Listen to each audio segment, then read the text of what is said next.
அனைவருக்கும் வணக்கம். மிஸ்டர் உலவன் சேனலுக்கு உங்களை அன்போடு வரவேற்கிறேன். இன்றைக்கி இந்த வீடியோவில் ஒரு சுவையான சத்தான சத்துமாவு எப்படி பண்ணுறன்றதை பார்க்க போகிறோம். இந்த சத்துமாவு குழந்தைகள் முதல் பெரியவர்கள் வரை அனைவருக்கும் கொடுக்கலாம். ரொம்பவே டேஸ்ட்டாகவும் இருக்கும். இந்த வீடியோவை ஸ்கிப் பண்ணாமல் கடைசி வரைக்கும் பாருங்கள். ஒவ்வொரு இன்க்ரீடியண்ட்டாக நான் எக்ஸ்பிளைன் பண்ணுறேன். ஃபஸ்ட்டு நம்ம சாமை அரிசி 1 டம்ளர் எடுத்துக்கிறோம். அடுத்தது வரகு அரிசி 1 டம்ளர் எடுத்துக்கிறோம். குதிரைவாலி அரிசி 1 டம்ளர் எடுத்துக்கிறோம். இந்த மாதிரி உங்கள் தேவைக்கேற்ப நீங்கள் அளவுகளை சரிசமமாக எடுத்துக்கலாம். அடுத்தது கம்பு 1 டம்ளர் எடுத்துக்கிறோம். சோளம், அது வெள்ளை சோளம்னு சொல்லுவாங்க. இந்த வெள்ளை சோளம் 1 டம்ளர் எடுத்துக்கிறோம். நம்ம சிறுதானியங்கள் அதிகமாக சேர்த்துறதுனால ரொம்பவே அதிகமான சத்துக்கள் கிடைக்குது. வெள்ளை சோளத்துக்கு அடுத்தது பார்த்திங்கன்னா நம்ம மக்காச்சோளமும் இந்த மாதிரி இடித்து சேர்த்துக்கணும். இடித்து அதில் இருக்க பொட்டெல்லாம் ரிமூவ் பண்ணிக்கணும். அப்படி ரிமூவ் பண்ணாமல் போட்டிங்கன்னா வயிற்று வலி வர்றதுக்கும் காரணமாக இருக்கும். அடுத்தது முழு கோதுமையை இந்த மாதிரி 1 டம்ளர் நம்ம சேர்த்துக்கிறோம்.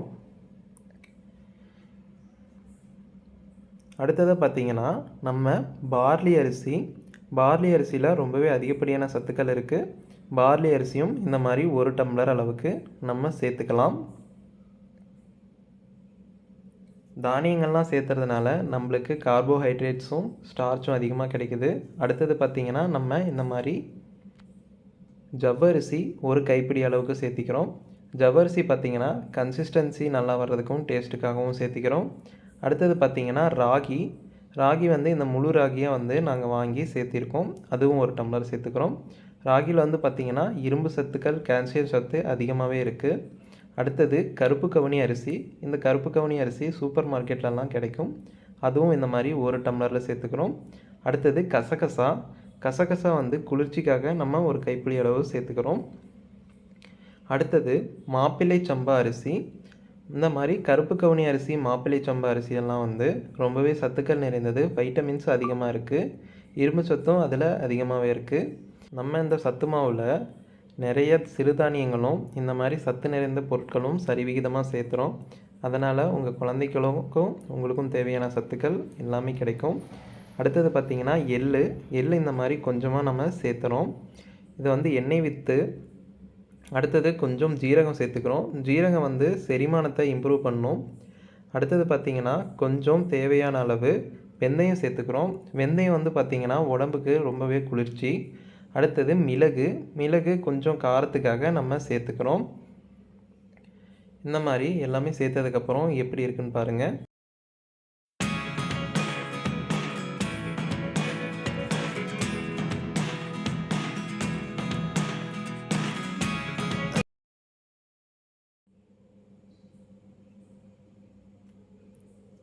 அடுத்தது பார்த்திங்கன்னா கொஞ்சம் தேவையான அளவு சோம்பு சேர்த்துக்கலாம். சோம்பு நம்ம வாசத்துக்காகவும் செரிமானத்தை இன்க்ரீஸ் பண்ணுறதுக்காகவும் சேர்த்துக்கிறோம். அடுத்தது பார்த்திங்கன்னா இப்போ நம்ம சேர்த்தது எல்லாமே தானிய வகைகள், கார்போஹைட்ரேட், ஸ்டார்ச்சுக்கு ரொம்ப முக்கியமானது. அடுத்தது நம்ம புரோட்டீனுக்காக பருப்பு வகைகள்லாம் சேர்த்துக்கலாம். பாசிப்பருப்பு 1 டம்ளர், அந்த மாதிரி பட்டாணி பருப்பு 1 டம்ளர், அடுத்தது துவரம் பருப்பு 1 டம்ளர் எடுத்துக்கிறோம். அடுத்தது பார்த்திங்கன்னா உளுந்தம்பருப்பு 1 டம்ளர்,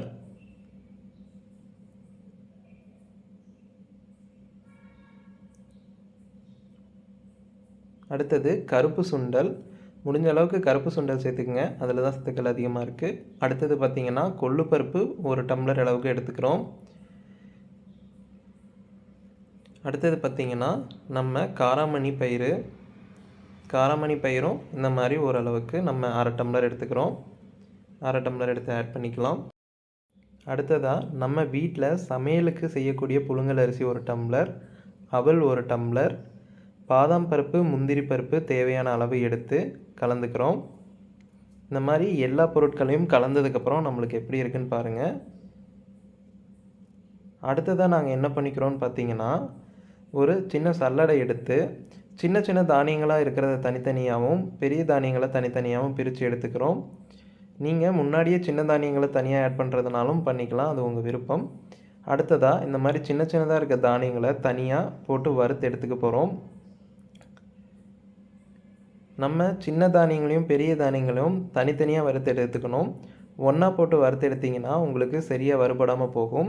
இந்த மாதிரி வறுத்ததுக்கப்புறம் 2 தானியங்களையும் ஒன்றா கலந்து இந்த மாதிரி நம்ம கழுவி எடுத்துக்க போகிறோம்.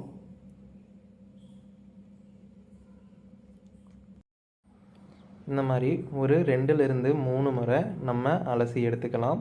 அலசி எடுக்கும்போது சின்ன சின்ன தானியங்கள் தண்ணியில் அடிச்சுட்டு போகாமல் இருக்க இந்த மாதிரி ஜல்லடையில் போட்டு நீங்கள் மறுபடியும் அதை இங்கே நம்ம இதிலே பாத்திரத்திலேயே கொட்டிக்கலாம். இந்த மாதிரி நல்லா அலசினதுக்கப்புறம் ஒரு சுத்தமான காட்டன் துணி எடுத்து நம்ம தானியங்களெல்லாம் அதில் கொட்டி ஓரளவுக்கு ஈரப்பதம் போனதுக்கப்புறம் வெயிலில் நல்லா காய வைக்கணுங்க. ஒரு 2 நாள் வரைக்கும் கூட நம்ம வெயிலில் நல்லா காய வைக்கலாம். ஓரளவுக்கு காற்று ரொம்ப இல்லாத பக்கமாக வைங்க, ஏன்னா சின்ன சின்ன தானியங்கள் அடிச்சுட்டு போகாமல் இருக்கும். இந்த மாதிரி நல்ல சத்தான மாவு நம்ம அரைச்சி எடுத்து ரெடி பண்ணிக்கலாம். இது குழந்தைங்களுக்கு 8 மாதத்துக்கு மேலே இருக்க குழந்தைங்களுக்கு கொடுத்தா ரொம்பவே நல்லா இருக்குங்க. இந்த மாவை நம்ம தண்ணியில் கரைச்சி சின்ன சின்ன கட்டிகள் இல்லாமல் இந்த மாதிரி சூடு பண்ணால் நமக்கு நல்ல சுவையான சத்து மாவு கிடைக்கும். இந்த வீடியோ பிடிச்சிருந்தால் லைக் பண்ணுங்கள், ஷேர் பண்ணுங்கள், மறக்காமல் நம்ம சேனலை சப்ஸ்கிரைப் பண்ணிக்கோங்க.